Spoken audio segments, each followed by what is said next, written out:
जाते हैं। होता क्या है कि ऑस्ट्रिया, आप देख पा रहे हैं ये ऑस्ट्रिया है, और ऑस्ट्रिया के उस समय ऑस्ट्रिया के जो शासक थे, उन शासक के उत्तराधिकारी जो थे वो थे आर्कड्यूक फ्रेंच कार्डिनेंट, ठीक है ना। तो ये फार्डिनेंट जो थे का नाम है, खास करके ऑस्ट्रिया के उत्तराधिकारी राजा थे आने वाले समय में। तो ये करते अपनी बीबी के साथ में ये घूमने निकल आते हैं, कहाँ पे, सर्बिया, ठीक है। सर्बिया में एक बोस्निया जगह है, वहाँ पे ये घूमने आते हैं। लेकिन क्या होता है कि एक व्यक्ति ने बोस्निया में क्या करते हैं, उनको कत्ल कर देते हैं, यानी उनको मार दिया जाता है। ऑस्ट्रिया क्या कहता है, ऑस्ट्रिया कहता है भैया सर्बिया से कि आप इसकी जिम्मेदारी लें और गलती मनाएं, लेकिन सर्बिया ने इससे डायरेक्ट मना कर दिया कि हम इसकी जिम्मेदार नहीं हैं। इसके पीछे का कारण उन्होंने बताया हमारा नहीं है, ना ही हमने कहा किसी को मारने के लिए, तो हम माफ़ी क्यों मांगे। इससे नाराज ऑस्ट्रिया ने क्या किया, उसमें ऑस्ट्रिया और हंगरी अगर एक ही थे, उन्होंने क्या किया, ऑस्ट्रिया ने इस सर्बिया पर हमला कर दिया। उस समय सर्बिया रसिया के साथ सहयोग में था, यानी कि संधि में था। तो सर्बिया ने क्या, मतलब जो रसिया ने क्या किया, वो ऑस्ट्रिया पर हमला कर दिया। जब ऑस्ट्रिया ने सर्बिया पर हमला किया तो सर्बिया मित्र था रसिया का, तो रसिया ने ऑस्ट्रिया पर जो है हमला किया। जब रसिया ने ऑस्ट्रिया पर हमला किया तो जर्मनी ने रसिया पर हमला कर दिया, ठीक है, क्योंकि जर्मनी ऑस्ट्रिया के साथ में मिला हुआ था, यानी कि ऑस्ट्रिया के साथ उसके संबंध थे, ठीक है।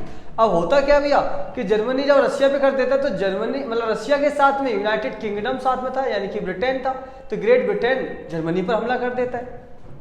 और फ्रांस जो है यहाँ पर, फ्रांस देख रहे हैं आप, ये फ्रांस भी जो है खास करके आपका देखिए यहाँ पे जर्मनी पर हमला कर देता है। और टोटली रूप से इसमें कम से कम मिनिमम कितने, इसमें 37 देश, कितने, 37, यहाँ पे देख सकते हैं आप 37 देश पार्टिसिपेट कर देते हैं इस विश्व युद्ध के अंदर, यानी कि 37 देशों ने मिलकर इस विश्व युद्ध में शामिल हो जाते हैं। और लगभग 6 करोड़, कितने दोस्तों, लगभग 6 करोड़ सैनिक इसमें शामिल होते हैं, जिसमें से 1.5 करोड़ जो है सैनिक मारे जाते हैं, लगभग 1.5-2 करोड़ के आसपास के सैनिक मारे जाते हैं। तो ये बहुत बड़े स्तर पर ये युद्ध हुआ था। और इसका जो समय था वो देख लीजिए, 28 जुलाई 1914 से लेकर 11 नवंबर 1918 तक ये विश्व जो है प्रथम विश्व युद्ध चलता है। आपको एक चीज़ बताते हैं, इसमें स्टार्टिंग में अमेरिका शामिल नहीं था, इसमें स्टार्टिंग में अमेरिका शामिल नहीं हुआ था। अमेरिका शामिल होता है इस घटना के बाद, ये जो घटना देख रहे हैं आप, इस घटना के बाद में ये शामिल हो जाता है, क्योंकि यहाँ पे क्या होता है कि जर्मनी के जहाज को, ब्रिटेन के जहाज को जर्मनी वाले इसको क्या कर देते हैं, डुबो देते हैं। ब्रिटेन के जहाज को जर्मनी वाले डुबो देते हैं।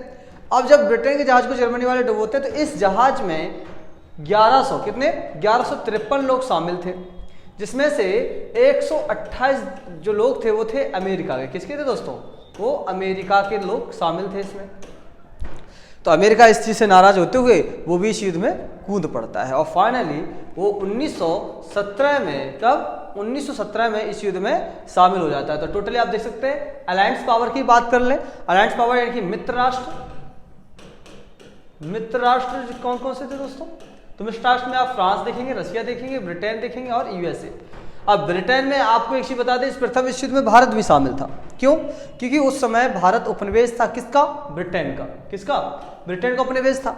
और कहीं ना कहीं भारत को ये लग रहा था कि अगर हम जो है ब्रिटेन के साथ मिलकर इस युद्ध में लड़ेंगे तो इस विश्व जो है प्रथम विश्व युद्ध खत्म होने के बाद कहीं ना कहीं उनको आज़ादी मिलेगी। लेकिन हम सब जानते हैं ऐसा नहीं हुआ था, उल्टा हमें रोलक एक्ट झेलना पड़ा, जलियांवाला बाग हत्याकांड देखना पड़ा, मतलब कई घटनाएं इसके बाद हमें देखनी पड़ी प्रथम विश्व युद्ध के बाद। तो कोई फायदा हमें नहीं हुआ। अंग्रेजों ने तो ये भी कह दिया था कि जो भी प्रथम विश्व युद्ध में शामिल होगा उसको हम सरकारी नौकरी देंगे, लेकिन ऐसा हुआ था क्या, नहीं, ऐसा कुछ नहीं हुआ था। खासकर कहते हैं नहीं कि भाई वही है ना कि हमें बताया कुछ गया और दिया कुछ और गया था। और इसके परिणाम जो है परिणाम में हमें जब इसका प्रथम विश्व युद्ध समाप्त हुआ तो हमें रोलक एक्ट अलग से दे दिया गया था। खैर छोड़िए, बात कर लेते हैं, जब हम उसके बारे में बात करेंगे तो वहाँ बात करेंगे। यहाँ पे देखिए, तो इस जहाज में 1153 लोग शामिल थे, इसमें 128 जो है लोग मारे गए जो अमेरिका के थे, और इसलिए अमेरिका यहाँ पर कूद गया, ठीक है, इस युद्ध में शामिल हो गया 1917 में। जबकि सेंट्रल पावर्स की अगर हम बात करेंगे तो सेंट्रल पावर्स में Germany, Austria Hungary Ottoman empire और बुल्गारिया। ऑटोमन एम्पायर जैसे तुर्की क्या है उस समय, अब तो खैर विभाजित हो गया, तुर्की बन गया ये, लेकिन पहले इसको कहा जाता था ऑटोमन एम्पायर। बुल्गारिया ये देश इसमें शामिल थे। और इसमें होता क्या है कि इसका रिजल्ट ये निकलता है कि प्रथम विश्व युद्ध में इसकी यानी कि सेंट्रल पावर्स यानी कि जो केंद्रीय शक्तियाँ थी इनकी बहुत बुरी हार होती है। इतनी बुरी हार होती है कि इन पर बहुत सारी संधियाँ थोप दी जाती हैं। खास करके हम ऑटोमन साम्राज्य की बात करें तो 100 साल की संधि तो इस पर ही थोप दी गई थी। यानी कि आप देखेंगे 2023 कितना 2023 में इसके ऊपर जो थोपी गई जो संधि है वो खत्म हो रही है। और कहीं नहीं कहा जाता है कि ऑटोमन साम्राज्य में इनकी तुर्की जो है 2023 में कुछ नया करेगा, यानी एक नई शक्ति बनकर उभरेगा, है ना। इस पर भी हम बात करेंगे बाद में, लेकिन समझिए यहाँ पर हम बात करें तो इस प्रकार से जो है सेंट्रल पावर्स की बहुत बुरी हार होती है। और खास करके जर्मनी, क्योंकि यहाँ पे सबसे बड़ा देश कौन था इनमें, ऑटोमन सेंट्रल पावर्स के अंदर कौन था, जर्मनी सबसे बड़ा देश था। और इसलिए सबसे ज़्यादा नुकसान यहाँ पे हुआ। कहा जाता है कि यहाँ पे तो सबसे ज़्यादा मर्दों को मारा गया, यानी कि औरतों को छोड़कर मर्दों की यहाँ पे ज़्यादा जो है मौतें हुई जर्मनी के अंदर। कहा जाता है कि 3 औरतों पर एक ही मर्द रह गया था। समझ रहे हैं आप, 3 औरतों पर एक ही मर्द रह गया था। ये हालात थे जर्मनी के। और ये कहा जाता है कि एक ब्रिटेन के जो मतलब सिपाही था, ब्रिटेन के कहाँ कर, ये ब्रिटेन के सिपाही ने जर्मनी के एक सिपाही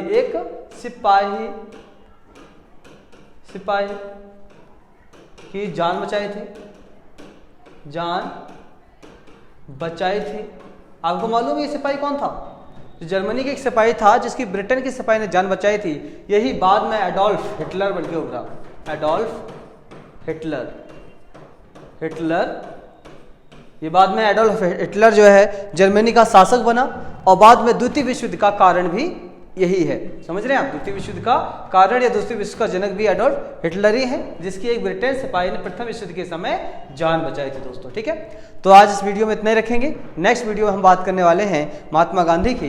तो बने रहिए हमारी वीडियो के साथ में। और खास करके जिसने सब्सक्राइब नहीं किया सब्सक्राइब कर लें, ठीक है ना, लाइक भी कर लें, शेयर भी कर लें, बेल आइकन को भी प्रेस कर दें। ठीक है दोस्तों, ओके।